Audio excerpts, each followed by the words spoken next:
She's just dying. She's like, she says, "I'll be seeing you. Like I'll be seeing you in hell." And he's like, "Sure."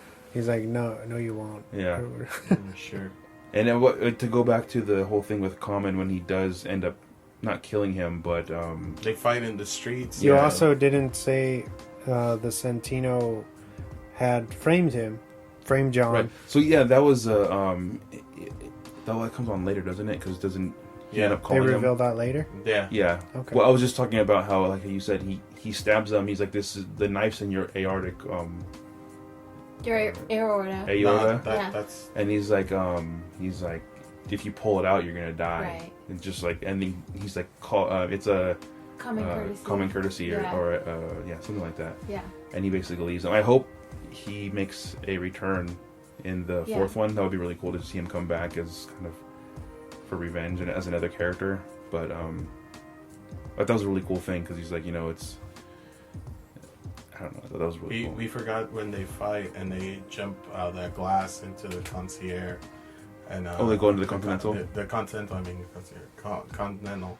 And they're like, you know what the rules are. No business to be handled in the Continental. Yeah. And then he's like, why don't you guys step into the bar and chill and cool off? Mm-hmm. And he's like, you still drink gin? You still bourbon? Like, yeah. And they go in and they have a drink. Yeah. And they're talking about like, yo, you killed my guard, or what is it? Ward. My ward. You killed my ward, so an eye for an eye. You already know what it is. And they just like, come. He's like, I'll try to make. What did he say? He's like, I'll try to make it. I'll make it as painless as possible. He's like, I'll do this. I'll try to do the same. Mm-hmm. And then that's when he ends up stabbing him in the heart.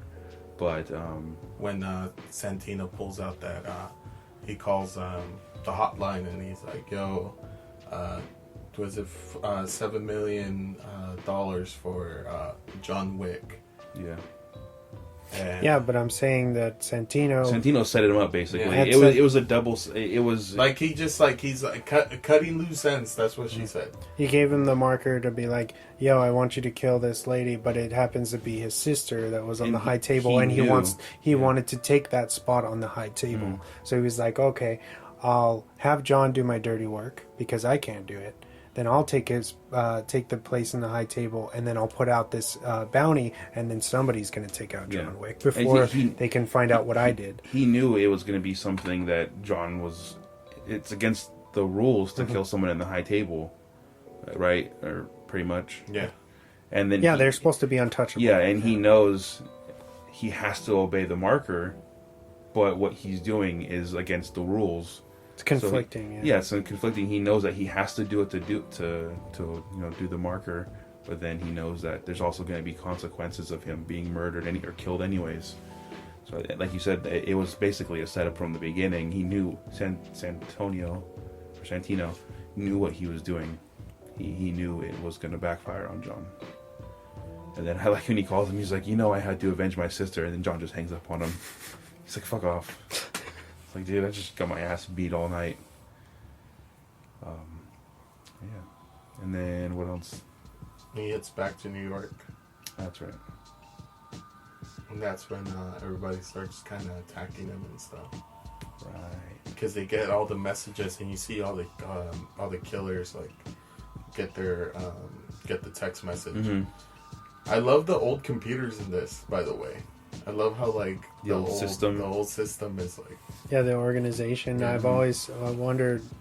Like I bring it up all the time. Pulling out the because operating lines. Everyone is like all tattooed and like dressed old timey, and then they have like 30-year-old technology putting the bounties up and headsets, and everybody's like smoking at the same time, but no one else. It's just like so odd, and I want to know like what is the what's the idea behind that? What's the concept behind that? What's the? I kind of like that aesthetic. Like I don't know why. That this organization started a really, really long time ago, and that's why they like, if this works, don't change it. Yeah, it's a system that works, so doesn't need to be changed. Because it's not only it's funny because it's not only the computers, but also some of the assassins' cell phones are like really flip like phones. ancient. Like you're just like, yeah, oh non-traceable. Yeah, like type burners thing. and stuff. Yeah. Or you're just like, oh my god. Yeah, like, he's trying to get back to New York, or he get through New York, and then that's when he tries to get his get friends to help him. Yeah. You know, by using the currency, and then that's where we meet Lawrence Fishburne. And I love that other side of like this like universe. Like you don't think like the way they talk about like the homeless people, they're set up strategically all across the city, all around the world. Like you don't pay attention to homeless people, so like then you think like they're almost invisible. They could be assassins that no one would notice because they're just there talking to themselves on the corner. They're the eyes and ears of, you know, the Bowery King. And that's I love that other level of like I'm trying to think of the word, I don't know, but just so insane. So when we meet Lawrence Fishburne's character, then we learn that John was gonna kill him, or tried to kill him, but then the way that he killed him, he didn't die. Yeah. And that he did that on purpose, right? Because he's like, he says like, he slit his throat pretty much. You could put pressure on it and live, or you could reach for your gun and shoot. Right. So I kind of, when I saw that, I was like, oh, is this like a thing, a John's thing of he goes and, you know, he has to kill these people, but he doesn't really want to. Mm-hmm. The whole thing with Common too, like he fucking stabbed him in the heart, but he's still alive, and he let him live. So it's, and then at the beginning of the movie too, the brother, where he went to get his car, he's like, you know, wanting to truce with him. He doesn't really want to kill him. Yeah. So it's just like, how did John? Then it goes back to the first movie where he wanted to get out. Like he didn't really want to be in this, you know. So it just shows you how he has to kill these people, but not if he doesn't have to. Like he won't. He'll let them live. Yeah. And I like how he credits John to. He's like, you made me the way I am. Like because of you, I have this. And then you're not really sure where his loyalties lie with John, because he's like, $7 million is a lot of money. He's like, we're going to Applebee's after this. And I was like, I thought that was really funny. His lines are pretty comedic in this. Yeah. They hit pretty good. He's also a really good character in this. And they go downstairs and they're like, because it's funny because, like, you know, these guys are supposed to be homeless, but they have an whole organization, and they just wear all these like raggedy old clothes, like trash bags as jackets and stuff, just to like blend in so nobody can notice them what really they're doing, you know? Yeah. Because he says like, I have eyes and ears everywhere, John. I know where they're at, and so he has that map where like Santino's at, and all his acquaintances are, and he's like, you owe me, John. And he's like, you don't want me to owe you. Yeah. I love that line. Yeah. It always comes back to bite you in the ass. And then it's funny because he gives him the gun. He's like, here you go. He's like, oh, 7 bullets. And he has 2 Glocks in there. And he throws one to, what's his name? I forgot the guy that saved him in the subway. This is the homeless guy. I don't know. Forgot his name. And he says 7 bullets for $7 million. Yeah. He's like, every bullet is $7 million. It's $1 million. Mm-hmm. So then he goes off to the museum to where the high table is meeting, because they're bringing in Santino to be a part of the high table. And that's when he sneaks in, and then the rampage.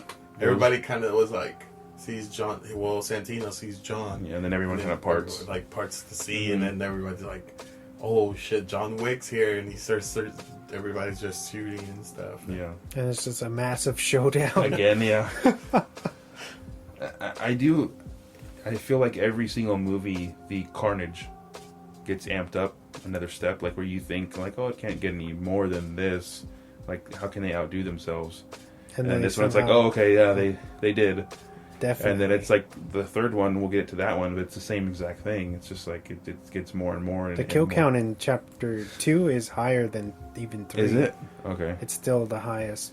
Like, he kills easily over 100 people. Well, yeah, just in that museum scene alone, it's like they're just coming at him, and he's like, pop, pop, pop, pop, pop, pop, pop. Okay, and then take your gun, pop, pop, pop. And then he's like recycling through their guns, which is, I think, is a hilarious thing. He just runs out of bullets, he runs his gun. He runs out of bullets. He's like, damn, he just starts picking up. But the way, like, his training really shows, because he's reloading without even thinking about it. He's reloading, and then he'll pull the gun just to, to see how many bullets are there, and then the way he holds it to the side, and just the angles, you can tell he's done a lot of extensive training. Yeah.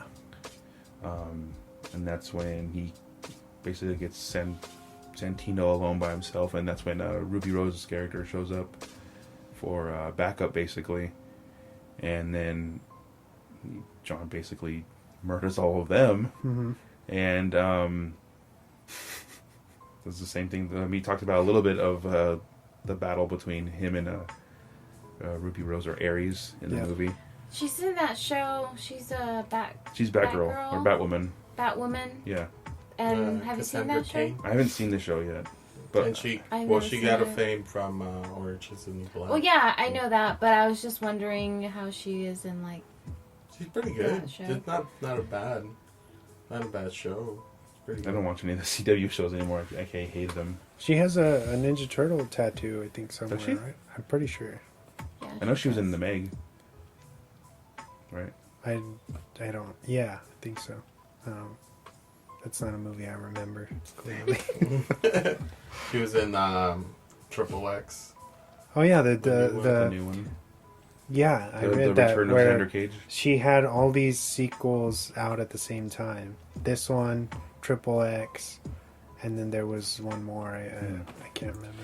I just have an issue with, like, characters like her, where they do so much build up to their characters, and then when it's actually their time to shine, it's just like a flop. Yeah, it just has no life to it. Which is why a common, he's like the reverse of that. Yeah. Where the battle is one of the, like, he actually measures up to, he could have might have taken John Wick out, He could have probably done it.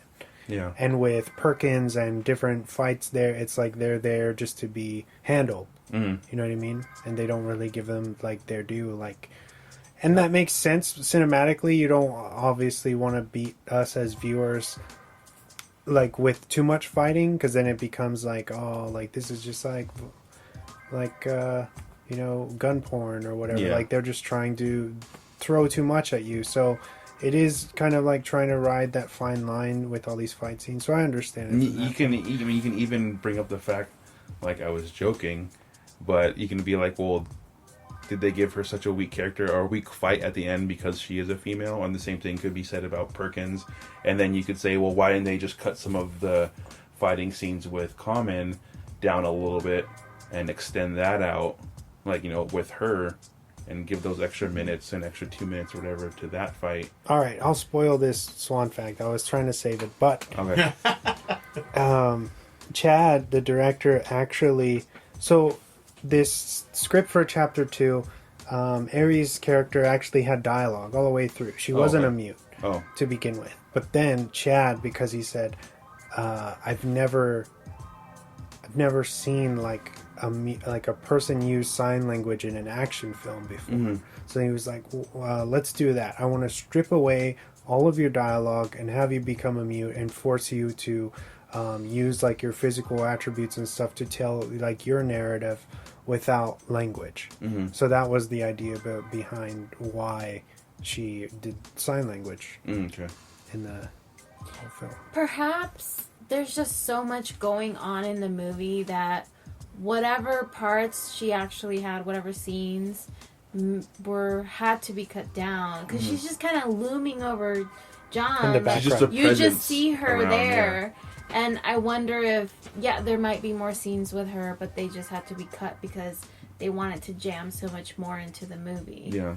Also, I love the font that they continuously use for the subtitles and everything, like black, and how different letters words, change colors or whatever. That's really adds to the neon like noir aesthetic that they're going for.